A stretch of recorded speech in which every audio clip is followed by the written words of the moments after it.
Halo, Episode 3, Emergence. Let's get this started.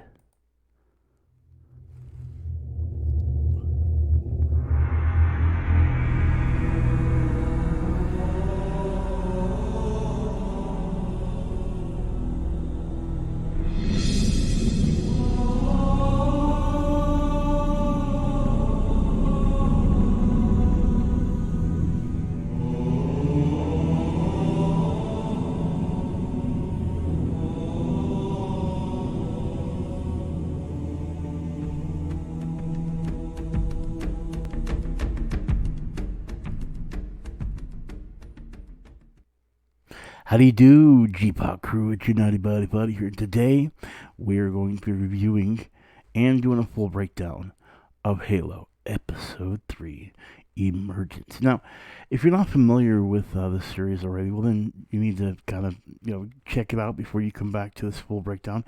And I will be doing my final thoughts, aka my review, at the end of this episode. Also, if you're not aware, I have done a review and full breakdown of Sonic the Hedgehog 2.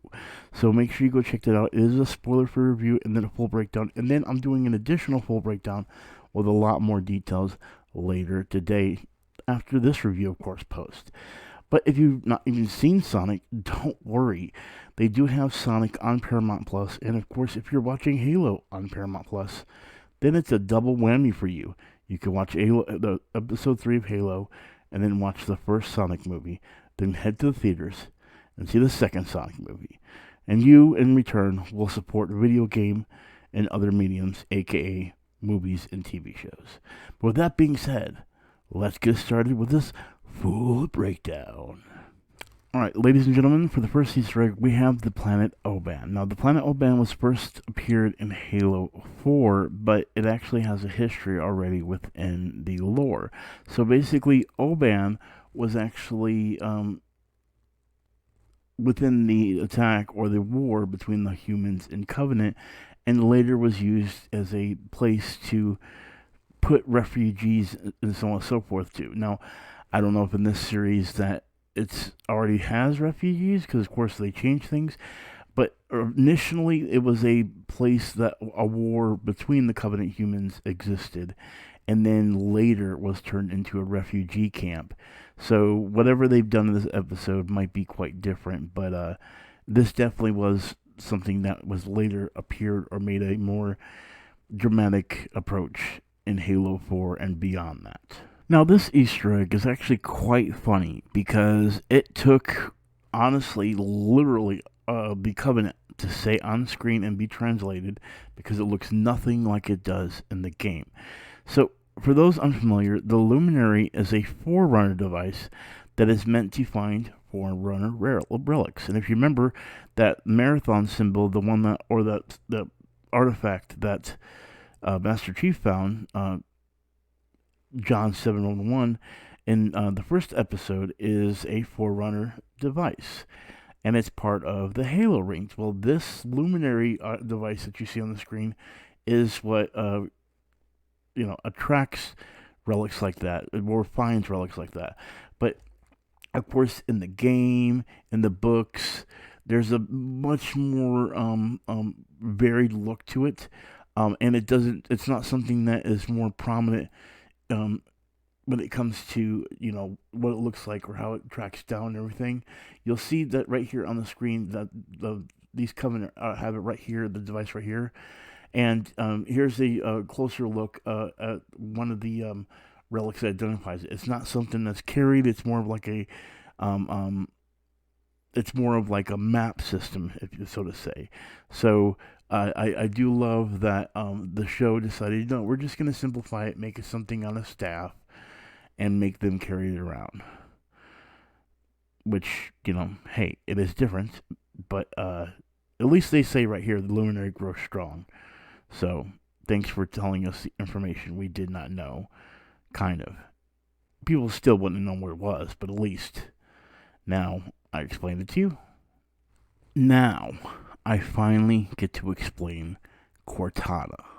Now, I didn't know how they were going to do it into the show, and dramatically like I kind of figured they would. They did some very dramatic changes. So, going into this episode, I knew that Cortana was going to be forced upon John 117, aka Master Chief. This is not the case in the original video game. See, in the original video game, and I'm talking about the original Halo Combat Evolved, um, Cortana was actually a AI that had all of the military's information. It was a crucial product that was an artificial intelligence that was, of course, made off of a clone, and the clone's body was moved into the computer system.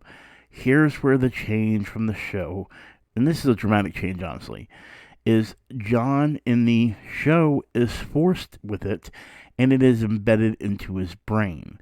In the video game, he's not forced. Basically, he's kind of forced, but he's commanded, and it's transported into his armor, not his brain. So Cortana is free to be moved around, things of that nature, and it wasn't something to spy on Master Chief, though it did keep information. It was more of like Google for the military, basically. It was a very important piece of technology because of what information it held. Now it's more of a tracking device. So now it may have all the information, I'm not sure yet. But what we see here is not something that is given by choice and is not given into just a piece of armor. It's put into John 117 and is, of course, forced and used as a means of, like he said himself, babysitting him or watching over him. Maybe she's doing it just so John won't get, terminated or not put back into battle. But, what it brings as far as the storyline makes it to where it's not as dramatic to know he's protecting her, more that he's being forced with her because of his actions.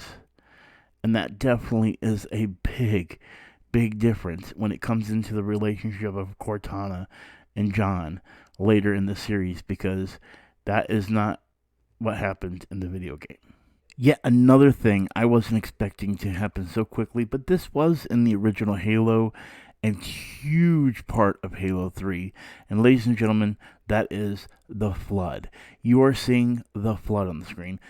How do you explain it? It's like an undead parasitic meat that has cognitive abilities to, replicate its host, making it become part of the Flood, and just as intelligent as anything it takes over. It's a very, I call it a meat type of creature that in the games has evolved, changed into many different forms, and it is just one of the most grotesque looking things ever. I remember distinctly in Halo 3, there's a full level where you have to run from the Flood in a vehicle on foot. It is just the most,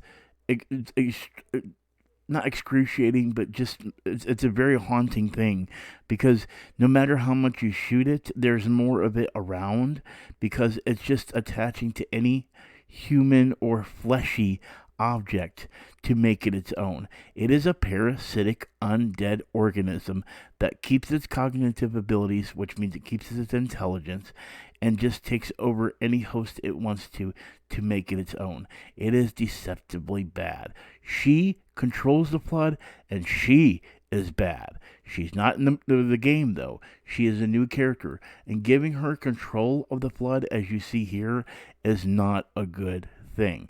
A lot has changed from this show. A lot good, a lot bad. This is bad in a good way, because it gives a human being, and that's the reason why now I understand why she looks the way she does. And it's funny, when I saw there's a scene prior to this where you see these tentacles on a creature, I didn't think it was the Flood until this scene alone. So, yeah, we now have the Flood, a major part of the Halo series, introduced directly in Episode 3. Covenant, Spartans, Cortana, and now the Flood. They're just throwing it in, and they're not doing too bad. But it's all here. Shit's about to hit the fan. Now, MAMORE, the planet that Master Chief has found is actually a planet that has very little in the lore, but is basically about a planet that had a war between the military and the insurgents that went on for a bit. But there's a ARG, or an alternate reality game, that existed as a promotional tool for Halo 2 called I Love Bees. And it was basically where people, literally real humans, not in the video game world, would track down information through payphones and things like this. That was a promotional tool in way of promoting Halo 2. So to see MAMORE introduced in here is a little bit intriguing, as if they're stating maybe it's his planet he stayed with, birth planet. I'm not sure. There you have it. That is my full breakdown of episode 3, Emergence. Now, to my final thoughts, aka my review, and I'm going to state this. I figured humanizing Master Chief would go into a special direction, and I figured that adding Cortana would be a means to communicate with him, but not a means to control him. This is not going to make the same relationship I was expecting out of Cortana and Master Chief. Starting off with lies and deceitfulness is a frustrating way to look upon these two characters that have become so lucrative or so complex and special in the series of Halo, the video game, the books, things of that nature. They are changing that so dramatically that honestly, before I was very supportive of this series through episode 1 and 2 because I figured I saw the direction they were going. But this forced use of Cortana and using it as a means of spying and controlling him, even though it's not really controlling him, there is a means and a possibility of it happening, makes me mad.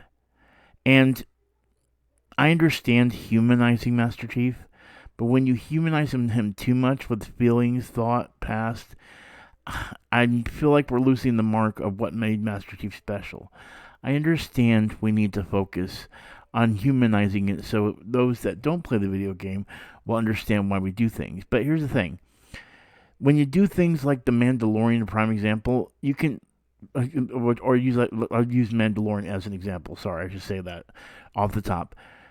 The situation is this: you when you show him without his mask immediately and then start humanizing him, it loses a key moment that makes him badass, I should say.